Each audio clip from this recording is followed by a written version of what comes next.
जला रहा था। इसी गांव के छोटे से खेत में भुवन पसीना बहा रहा था। उसकी मेहनत ही उसके परिवार का सहारा थी। उधर उसकी पत्नी कमला टूटी फूटी झोपड़ी के अंदर चूल्हा फूंक रही थी। पास ही एक टूटी चारपाई पर उनकी होनहार बेटी राधा अपनी पुरानी किताबों में खोई हुई थी।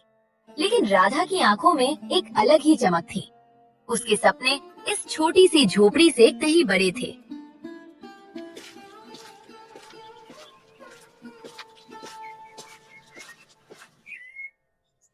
लो जी, थोड़ा पानी पी लो। सुबह मुंह अंधेरे से ही माटी खोद रहे हो। ये जमीन भी अब सूखती जा रही है। कितनी भी मेहनत कर लो, मुट्ठी भर अनाज से ज्यादा कुछ नहीं उगलती। जमीन का क्या दोष कमला, दोष तो हमारी किस्मत का है। खाद पानी के लिए सेठों से कर्जा लेना पड़ता है और जो बचता है वो ब्याज में चला जाता है। पर तू चिंता मत कर, मेरी नजर तो अपनी उस बेटी पर है। रात भर मिट्टी के तेल की ढिबरी जलाकर पढ़ती रही है और सुबह होते ही फिर किताबों में डूब गई। वो कोई साधारण लड़की नहीं है जी। कल ही मास्टर जी घर आए थे, कह रहे थे कि हमारी राधा ने पूरे जिले के कॉलेज में सबसे ज्यादा नंबर लाकर टॉप किया है। बड़े बड़े सेठों के बच्चे पीछे रह गए और हमारी झोपड़ी की फूल जैसी बच्ची ने सबका नाम रोशन कर दिया। यही तो डर है कमला, हमारी बेटी के पंख बहुत बड़े हैं लेकिन हमारा आसमान बहुत छोटा है। मुझे डर लगता है कि कहीं मेरी ये गरीबी मेरी बच्ची के सपनों को पिंजरे में न कैद कर दे। मैं दिन रात इसी सोच में घुटता हूँ कि इसे आगे कैसे बढ़ाऊंगा।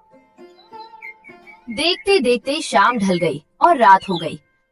झोपड़ी के भीतर लालटेन की पीली मंद रोशनी में तीनों जमीन पर बैठकर रूखी सूखी रोटियां खा रहे थे। तभी राधा ने साहस जुटाकर अपनी बात कहने का निश्चय किया। बाबा, मुझे आपसे और माँ से कुछ बात करनी है। मैंने बहुत सोच समझकर एक फैसला लिया है। मैं आगे की पढ़ाई के लिए गांव में नहीं रुकना चाहती। गांव में नहीं रुकना चाहती? तो फिर कहाँ जाना चाहती है मेरी बच्ची? पास के कस्बे में जो कॉलेज है वो तो बहुत अच्छा है। नहीं बाबा, मुझे दिल्ली जाना है। मैं दिल्ली जाकर यूपीएससी की तैयारी करना चाहती हूँ। मैं एक आईएएस अफसर बनना चाहती हूँ। मैं अब और नहीं देख सकती कि आप इस सूखी जमीन में अपना खून पसीना एक करें और फिर भी हमें भूखे पेट सोना पड़े। मैं इस गरीबी की जंजीर को हमेशा के लिए तोड़ना चाहती हूँ बाबा। दिल्ली और यूपीएससी? बिटिया, तुझे पता भी है तू क्या कह रही है? ये अफसर बनने के सपने बड़े लोगों के चोंचले होते हैं। वहाँ दिल्ली में रहने का खर्च, उन बड़ी बड़ी कोचिंग की लाखों की फीस हम कहाँ से लाएंगे? मैं तो दिन रात खटकर भी महीने के 2000 नहीं जोड़ पाता। हम तो उस आसमान के तारे मांग रहे हैं जिसे हम देख तो सकते हैं पर छूने की हमारी हैसियत नहीं है। हैसियत इंसान की मेहनत से बनती है जी। क्या सपने देखने का हक सिर्फ इस गांव के सेठ साहूकारों को है? गरीब का बच्चा क्या सिर्फ मजदूरी करने के लिए पैदा हुआ है? मेरी बच्ची अफसर बनना चाहती है ना, तो वो बनेगी। हम आधी रोटी खा लेंगे। मैं गांव के 4 घरों में और बर्तन मांज लूंगी।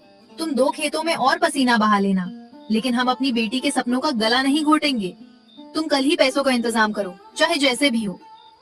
चलो ठीक है, अगर हमारी बिटिया का सपना है तो मैं उसे टूटने नहीं दूंगा। कल से ही पैसों का इंतजाम करने निकलता हूँ। अगली सुबह भुवन भारी मन से गांव की चौपाल पर पहुंचा। उसे लगा शायद गांव के लोग उसकी बेटी की होशियारी को देखकर कुछ मदद कर दें। लेकिन वहां बैठे गांव के बुजुर्ग सुखराम ने जो कहा। क्यों भुवन, सुना है तू अपनी छोरी को दिल्ली भेजने की तैयारी कर रहा है?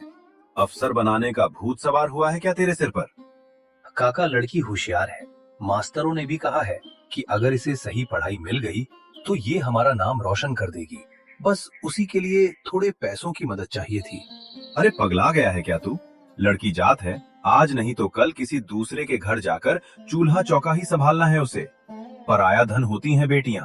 ये दिल्ली विल्ली भेजकर किताबों में पैसे क्यों फूंक रहा है? आज जवान लड़की को शहर भेज देगा, कल को ऊंच नीच हो गई तो गांव में मुंह दिखाने लायक नहीं रहेगा। इन्हीं पैसों को संभाल कर रख, कल उसकी शादी ब्याह में काम आएंगे।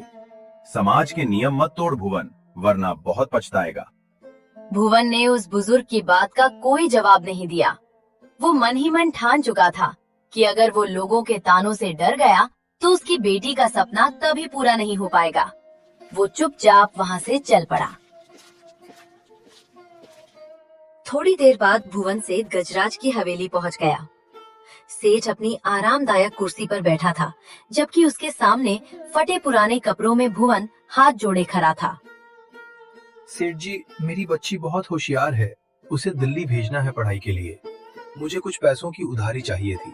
मैं वादा करता हूँ मालिक, आपके खेतों में दिन रात जानवरों की तरह खटूंगा, पाई पाई चुका दूंगा आपकी। बस इस बार मेरी मदद कर दीजिए। मदद? और तेरी? अरे भुवन, तूने अपनी हैसियत आईने में देखी है कभी?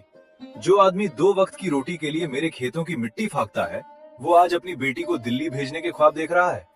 ये अफसर बनना, ये बड़ी बड़ी किताबें, ये अमीरों के शौक हैं भुवन, गरीबों के नहीं। और रही बात उधारी की, तो मेरी हवेली कोई खैरात खाना नहीं है। मुझे पता है तेरी 7 पुश्ते भी मेरा कर्ज नहीं चुका सकती। ऐसा मत कहिए सेठ जी, मेरी बच्ची का भविष्य आपके हाथों में है।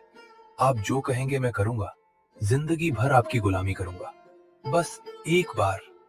गुलामी तो तू वैसे भी कर ही रहा है, पर अगर तुझे पैसे चाहिए तो मेरे पास एक रास्ता है। उधारी तो मैं नहीं दूंगा। हाँ, तेरे पास वो जो 2 बीघा पुश्तैनी जमीन का टुकड़ा है ना, उसे हमेशा के लिए मेरे नाम कर दे। उसे बेच दे मुझे, मैं तुझे मुंह मांगे पैसे दे दूंगा। अब फैसला तेरा है, जमीन चुन या बेटी का सपना। अच्छे से सोच ले भुवन।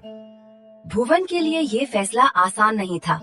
वो जमीन उसके पुरखों की आखिरी निशानी थी, लेकिन अपनी बेटी के सपनों के आगे उसने कांपते हाथों से कागजों पर अंगूठा लगा दिया और जमीन सेठ गजराज के नाम कर दी। लो भुवन, अब ये जमीन मेरी हुई। मानना पड़ेगा, बाप हो तो तेरे जैसा। बेटी के सपनों के लिए तूने अपनी पुश्तैनी जमीन तक छोड़ दी। अब देखना है उसका सपना इस कुर्बानी के लायक निकलता है या नहीं। भुवन बिना कुछ कहे पैसों की थैली लेकर वहां से चल पड़ा। जैसे ही वो हवेली से बाहर निकला, मौसम अचानक बदल गया। आसमान में काले बादल छा गए, बिजली कड़की और तेज बारिश शुरू हो गई। मानो कुदरत भी उस बाप का दर्द समझ रही थी। बारिश में भीगता हुआ भुवन घर लौट रहा था। रास्ते में चाय की टपरी पर कुछ लोग बैठे थे। सेठ की हवेली की बात गांव में आग की तरह फैल चुकी थी। भुवन को देखते ही टपरी पर बैठे लोग फुसफुसाने लगे। लो भाई, जरा रास्ता छोड़ो सब लोग। आ गए हमारे गांव के होने वाले कलेक्टर साहब के पिताजी। अरे भुवन भाई, सुना है तुमने एक लड़की के शौक पूरे करने के लिए अपनी खानदानी जमीन ही दांव पर लगा दी। अरे मूर्ख है ये। शहर की हवा लगेगी ना जब उस लड़की को, तो ना वो पढ़ाई की रहेगी और ना इस गांव की। अपना घर फूंक कर तमाशा देख रहा है ये। कुछ दिनों में कटोरा लेकर इसी सड़क पर भीख मांगता नजर आएगा। देख लेना तुम लोग। भुवन के कदम वही ठिठक गए। अंदर से उसका खून खौल रहा था, लेकिन एक गरीब का गुस्सा उसके आंसुओं में ही बह जाता है। बिना किसी से एक भी शब्द कहे चुपचाप भारी कदमों से अपने घर की ओर बढ़ गया। अगली सुबह गांव के कच्चे बस स्टैंड पर भुवन और राधा खड़े थे। राधा के हाथ में एक छोटा सा लोहे का बक्सा था और आंखों में दिल्ली जाने का सपना।